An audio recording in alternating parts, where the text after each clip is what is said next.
'Tis the season of ghosts, goblins and other things that go bump in the night.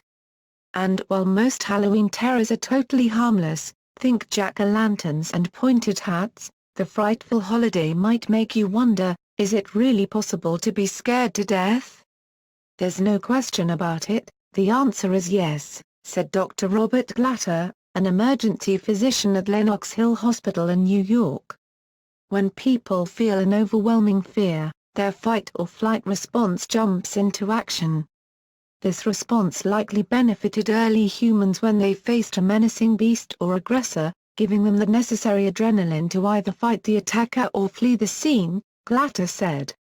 The rush of adrenaline is an involuntary response controlled by the autonomic nervous system.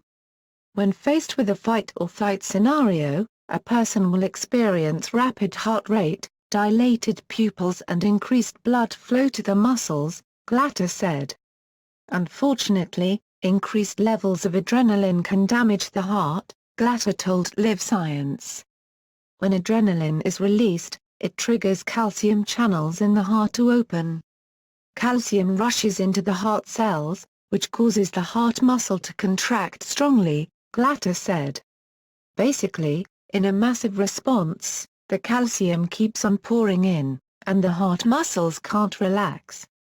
If a person is scared and has a large amount of adrenaline reaching his or her heart, the individual can develop an arrhythmia called ventricular fibrillation, an uncoordinated contraction of the heart that makes it quiver, not beat regularly as it should, Glatter said. It ultimately leads to a drop in blood pressure, because without blood for the brain, you lose consciousness, Glatter said.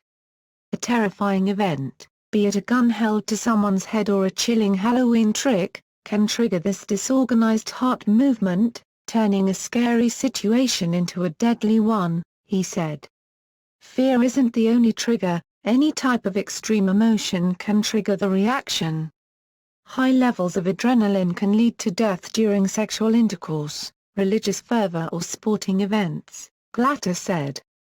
The fight-or-flight response can also be triggered by loud sounds, such as sonic booms, or horrible smells, including entering the house of a compulsive hoarder. We had a guy who came into the ER with chest pain after he opened his neighbor's door, Glatter said. No one thought it was serious, but he was actually having a heart attack. And he was a young guy with no previous medical history.